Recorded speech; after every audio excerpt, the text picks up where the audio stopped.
Hi, Blanksters. I'm going to be doing something a little bit different this week. I'd like to give a trigger warning. This episode is about child loss. On March 21st, former New York Yankees player Brett Gardner's son, Miller, passed away. He was just 14. I remember seeing the news on Instagram and pausing. His death brought me back to the day that I found my son. Miller was about the same age as my son. My son had just turned 15. And from news reports, it sounds like one of his family members found him. I found my son. And I couldn't help but just feel for his family that they had to see that. They had to witness that. I know what that feels like. And I know the lasting impact that it has.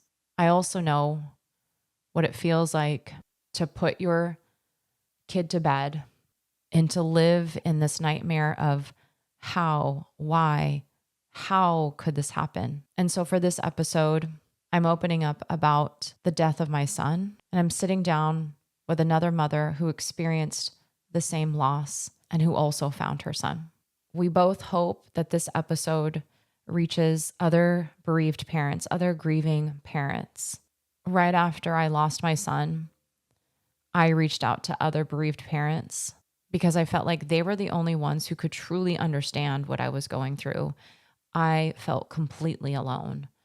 But when I sat down and I talked to other bereaved parents, I felt a little hope that maybe I could get through another day and another day and another day. And so that is my hope, that opening up about the loss of my child can help someone else out there who needs it. It's called Being Blank, and I'm your host, Maria Cid Medina.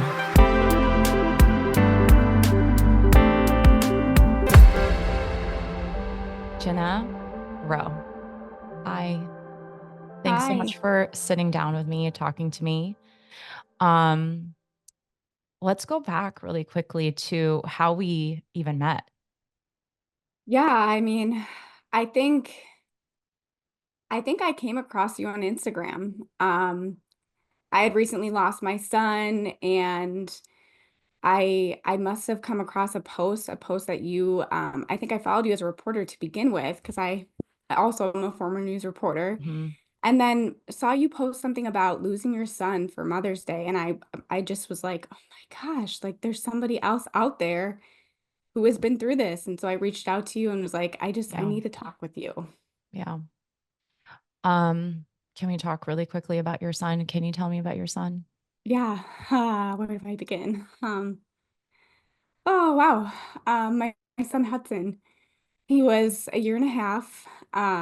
He was absolutely perfect. He was just, oh, just a ball of energy, a ball of light, just a happy little guy. And he loved to be outside. He loved to eat. He was just starting to talk a lot, and he just was the absolute joy of our life. And I don't know if you want me to really get into our story, but he was perfectly healthy, and my husband was out of town, and it was a Sunday night, and we had just gotten home from seeing my parents, my family. We had gone out to brunch, and Hudson was running around, dancing, playing with his uncle and aunt, and it had been a perfect weekend. And when we got home that evening, he seemed like he just didn't feel great. Um, and he had rosy cheeks and just wasn't really interested in eating, but he's a toddler, so that happens. And so I I took his temperature. It was 99.1, which isn't really a temperature. And so I gave Especially him like some time. kids, like, Yeah. that age, they get sick all the time, right? Yeah, exactly. And so I just thought, okay, here we go again.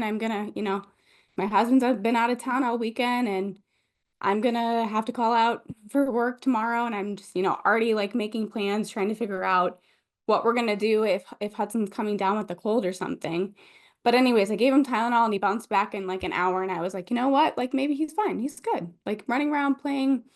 And I was like, okay, well, I'm just gonna put him to bed early because he's probably getting a bug or something. And so I put him down to bed. He went down to sleep super easy. And finished what I had to do that night and went up to bed. And um, I got up in the middle of the night to check on him, and he wasn't breathing. And I don't know that we need to get into all the details of what comes Yeah. next, but it was the worst moment of my life. Yeah.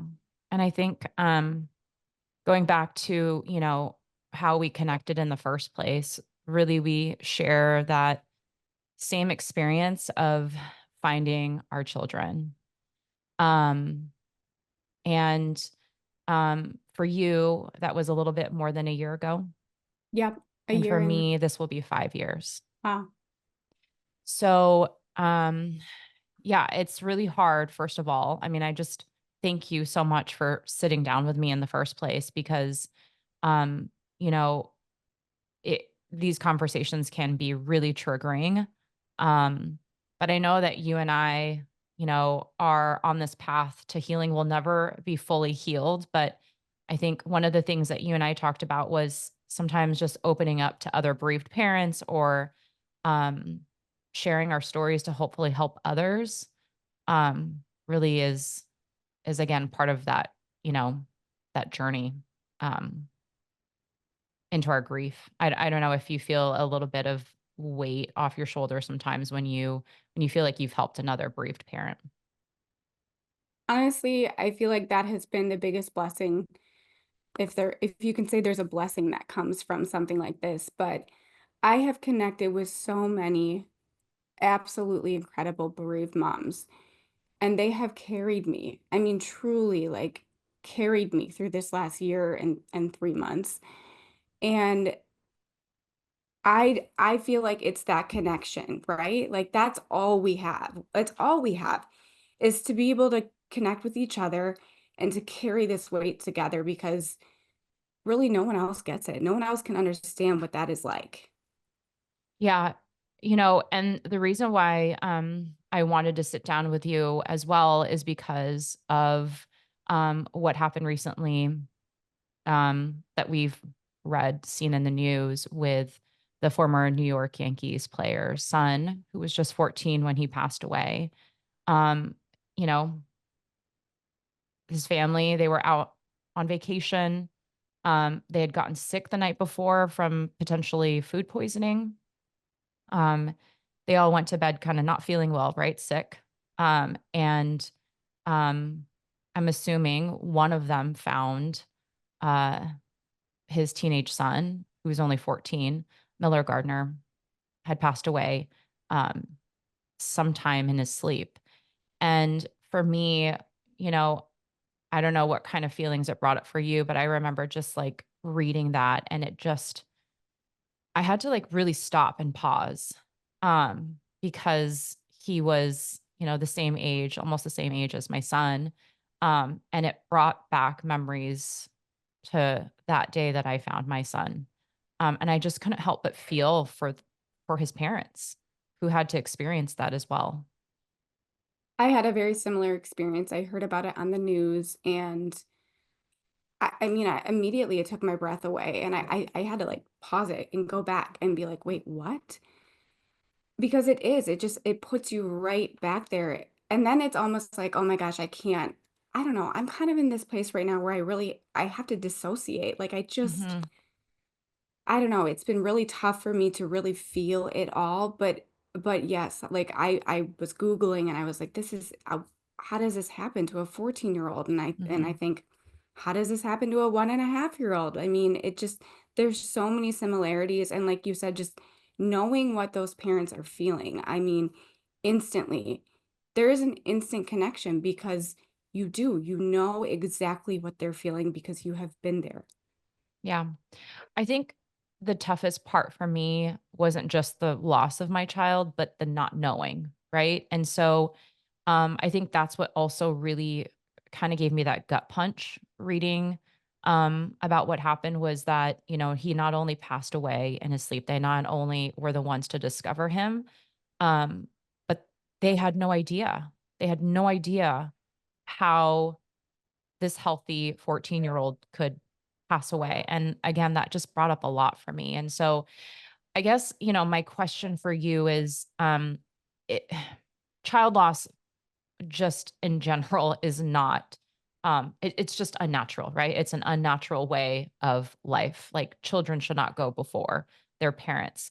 But the added layer of finding your child, I think just makes that grief even more um I don't even know what the word is. It's just it pulled me into a darkness that I've never felt.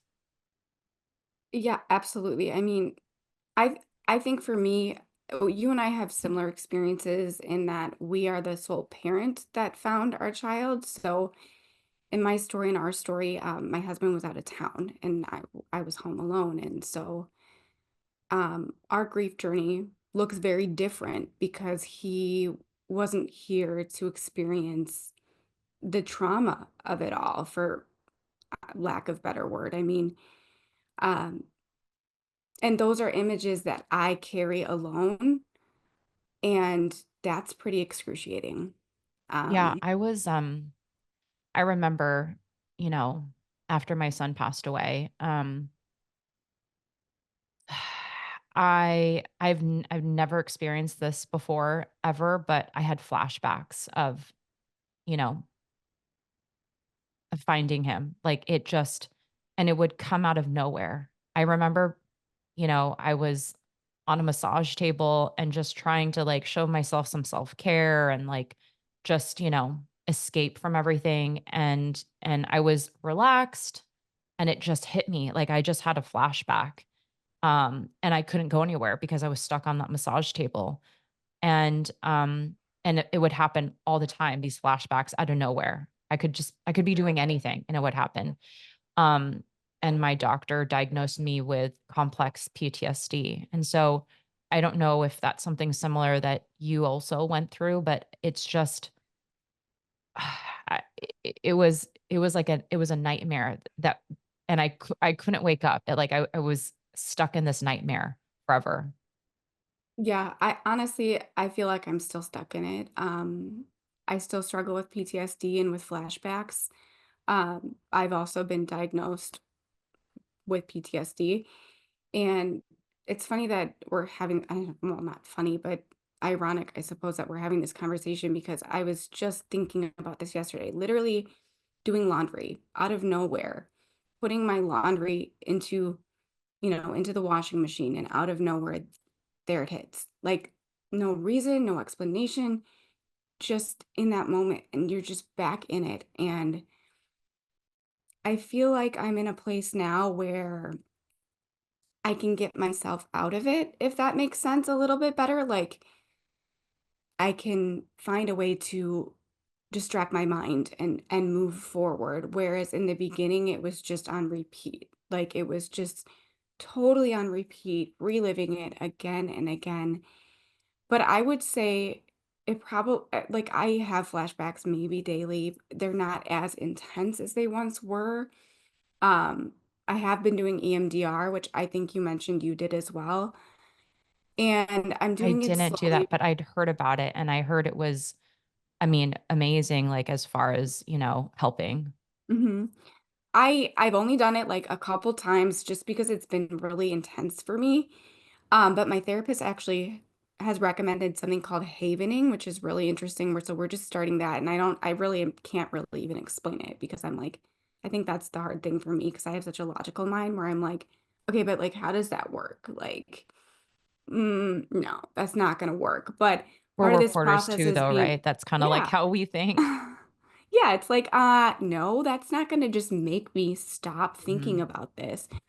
And I don't know that that's exactly how it works, but every bereaved mom that I have talked to that has been through any kind of trauma has said that it's been helpful for them. And so I'm just kind of trying to stick with the process and see how it goes and take it day by day and take it slowly. And so we're going to see how it goes.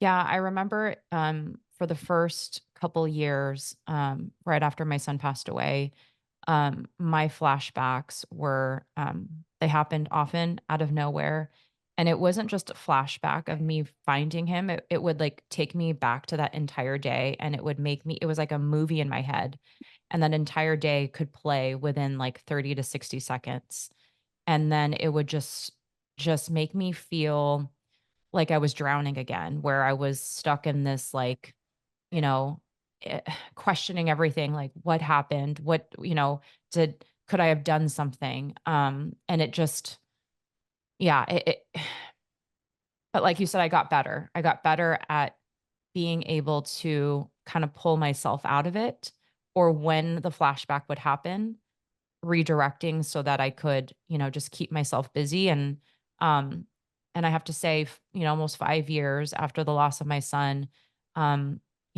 the flashbacks are not as frequent.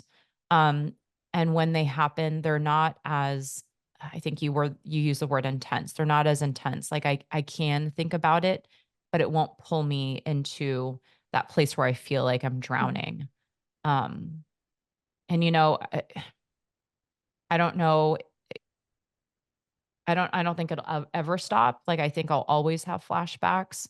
Mhm. But I do know that, for me, it's just not as intense. Mhm. Um, I think one thing I just wanna point out that goes along with just all of this and talking about, like, just the intensity of it. So, I also tried hypnotherapy, and I did that very briefly, and it wasn't a great fit, but I remember, the provider saying to me, we want to make sure that like, we wanna get to a place where we can think about you can think about this and it can be more tolerable." And I just got so mad, like, I was, like, angry with her, and I was like, "How messed up is that? That we are trying to find a way to make finding my child dead more tolerable? Like, what is that?" And I think there's a level of grief that comes with excuse me, a level of guilt, I should say, that comes with just time moving forward and this like, just getting used to this and having it not be so intense because it's like, how is that possible? Like, why is it okay for me to sit here and have this conversation? How is it that I can be here and function? But the reality is, like, we are living this life whether we want to or not. And all we can do is continue to share our stories and to share about our children and to hopefully connect with other moms. Cause, like I said, it's really all we have. yeah. Yeah, I remember thinking like, you know, if I laugh again and I enjoy life again, like, am I a bad mom? But I also remember thinking like, if I can't enjoy life again and if I can't smile and laugh again, that I will live in this darkness forever. And it just, I mean, it really did feel like, I compare it to feeling like you're drowning, like you're just being held underwater and you're just fighting to catch a breath. And, you'll catch a breath and someone will just pull you right back down. And I just knew I couldn't live like that forever. And I have another son, and I was like, I need to be present for my son. I need to be present for my husband, and the support system who's held me up and carried me through this. So, um, yeah, I mean, it's there's definitely guilt. I wanna ask you about something related to that. Did it feel for you, and does it still feel for you like it isn't real? Like you know, this is not your reality? Because I remember feeling, I remember sitting on the couch one day, a few weeks later and just going, there's no way that I'm here and my son's not here. Like that this can't be my life. Like I imagined like seeing my son graduate from college and getting married and finding a career. I'm like that's never going to happen again. Like this can't be real. I think I experience that every single day. Like, I truly cannot wrap my head around how any of this is possible. Um, and I think similar to you not having any answers, not knowing what happened, it doesn't make sense. Like, it's just my mind cannot make sense of this, like, how I could just put him to bed and then find him dead.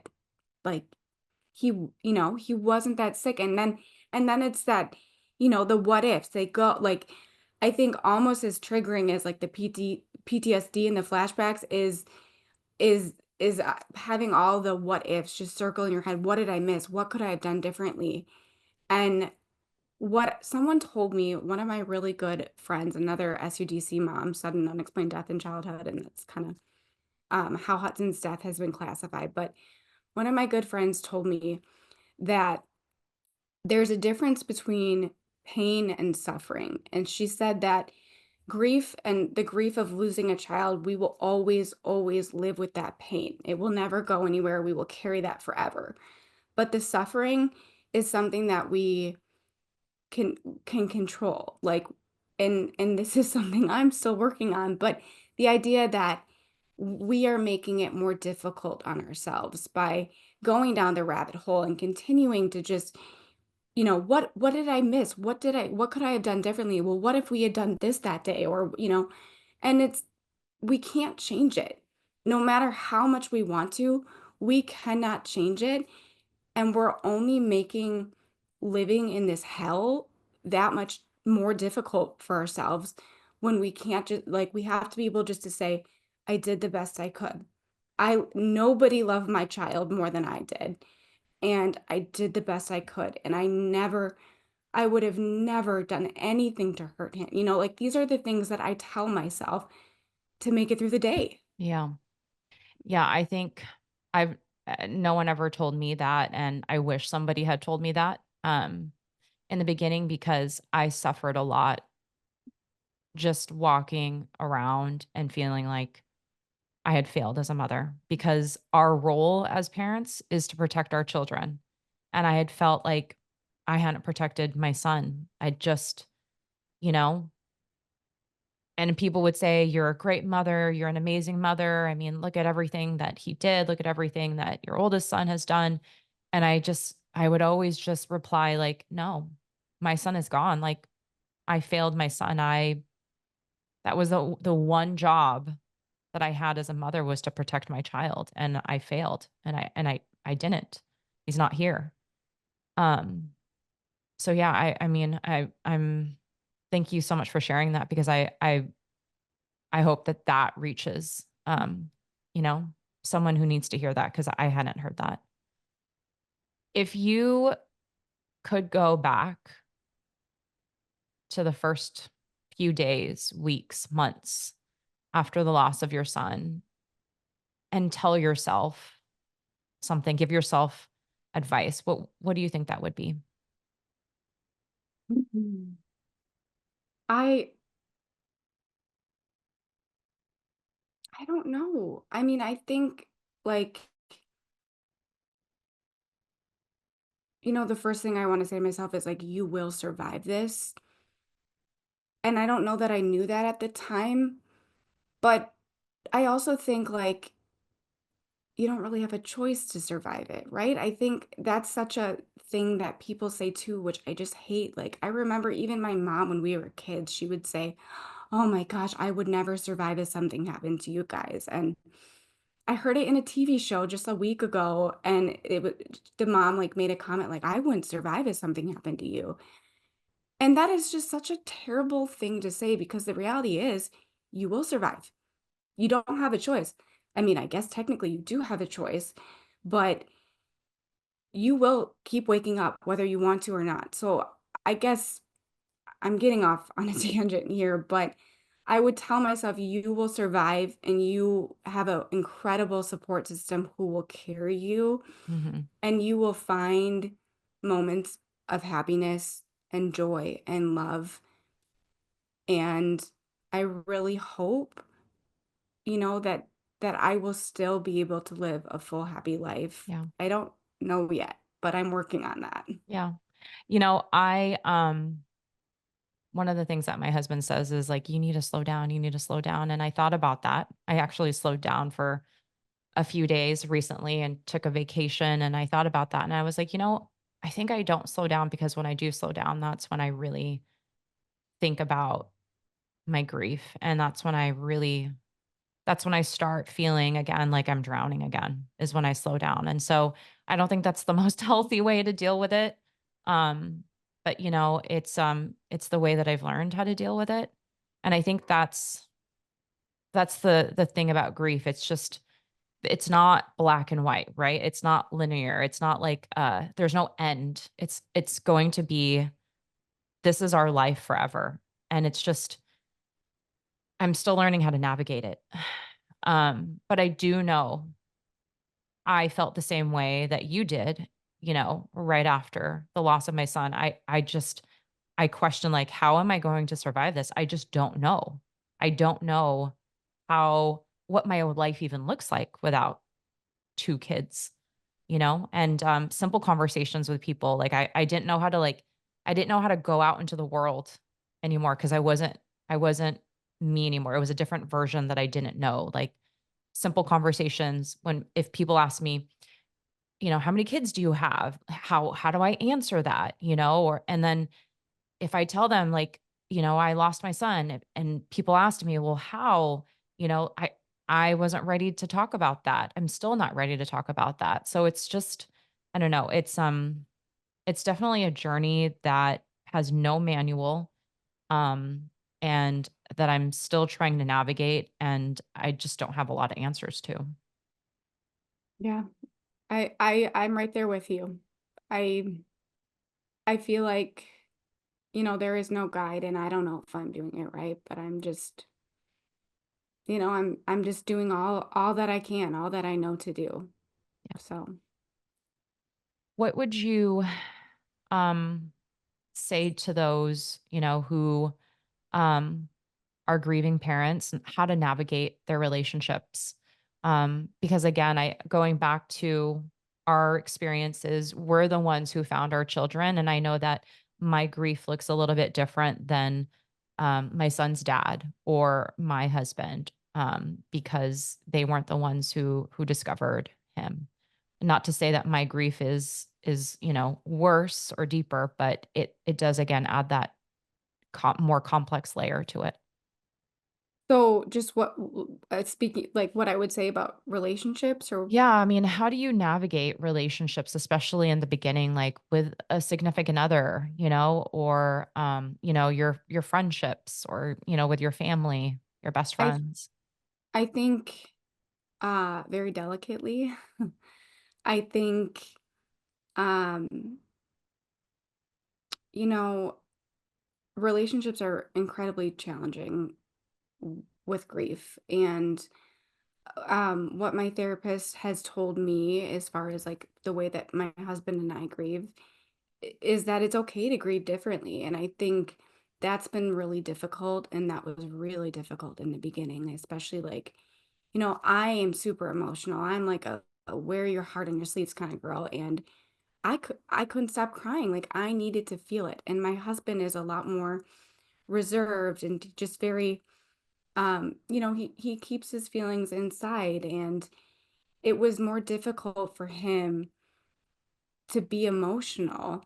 And also, like, it was difficult because if I was hysterical, he didn't feel like he could just be hysterical because he needed to, be there for me. And to me, it just felt like, why aren't you upset? Like, how are you okay? Like, and so I think recognizing that people grieve differently and that there is not a right way to do this is key.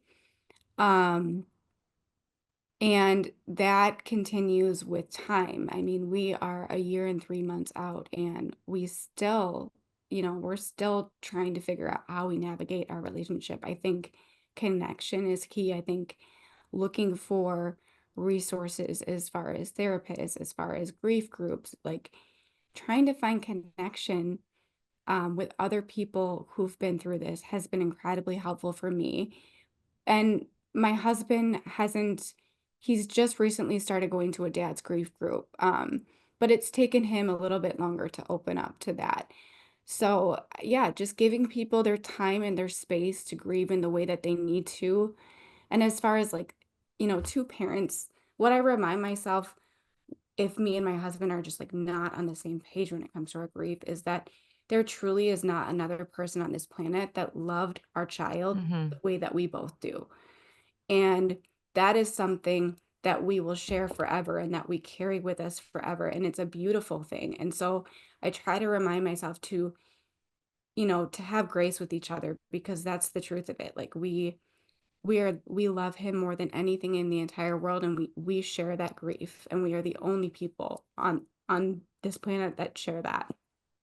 Um and then I would just say have grace with friends too, but also have grace with yourself because I find myself, especially in the beginning, like really just snapping at people Yeah, and I did too. I yeah. mean, people just don't know how to talk to the grieving, but they Mhm, really don't know how to talk to bereaved parents, and that's not, you know, their fault. It's just our society hasn't really just taught us how to talk to the grieving. mhm. I think have patience too because when I first lost Hudson, I had a really close friend who I struggled talking to, and it wasn't because I didn't love her or care about her. I was in such a deep grief that I felt like I couldn't talk about anything normal. And how could you possibly expect me to talk about anything normal? And like, you want your friend back, but your friend is gone forever. Mhm. And while I do think some of that is true, I will say that our friendship has really evolved over the last few months. And she is somebody who has continued to check in. And I think it's incredible because I don't know that I would have done the same thing for the amount of times that I feel like I kind of shut her Mhm. down. So I think have patience with your friendships.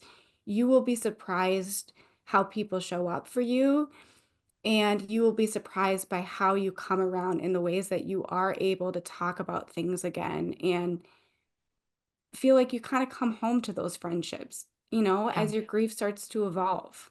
I will say I would not have been able to get through those, especially that first year, um, 2 years without my support system, and my support system was really small because I didn't feel safe opening up to people. Um, I already had a small group, but my group got even smaller because, um, I learned quickly that, everything triggered me, and like people had the best of intentions, but what they would say to me would trigger me, and I avoided a lot of conversations and a lot of people because of those triggers. So but yeah, I couldn't get through. I couldn't have gotten through those first um couple years without my support system.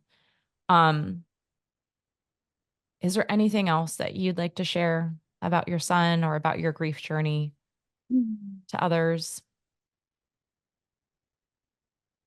I don't know. Just that I wouldn't wish this on anyone. And for anybody, who is watching this, I hope it brings you some amount of hope or peace or something. I don't know. I think i- we're all on this journey and it's something we'll be on for the rest of our lives. Yeah. Thank you so much for sharing your grief journey. I'd love to have you maybe a few years down the road and to see how far we've gone in our grief journey. Um, I know I have a lot to work on. I tend to avoid still conversations because I'm just not ready to process things. And I think that's the one thing that I notice about us too as we sit and talk about our grief, that there are things that you're more open to talk about, right? That maybe I'm not ready and open to talk about. Um, even though I'm 5 years in and you're a little bit more than a year in, it just shows that grief is so different. And that we all are going to cope with it different. So, but I do know that you're an amazing mom, and you're amazing to want to sit down and open up about this to help others. Well, I would say the same about you. It's starting, being able to have this conversation and to be able to talk with people and to be vulnerable, especially if it's not something that you're comfortable with. And Mhm. I mean, I don't think anybody's comfortable talking about this, but I just really think that this is the only way I know to get through. And I don't mean get through it, but I mean just to continue on, you know? Just to be able to live. each Yeah. day. And I think that's the thing that we're doing. We're taking it day by day, literally. Yep. All right. Yep. Well, thank you again so much. Thank you. All right.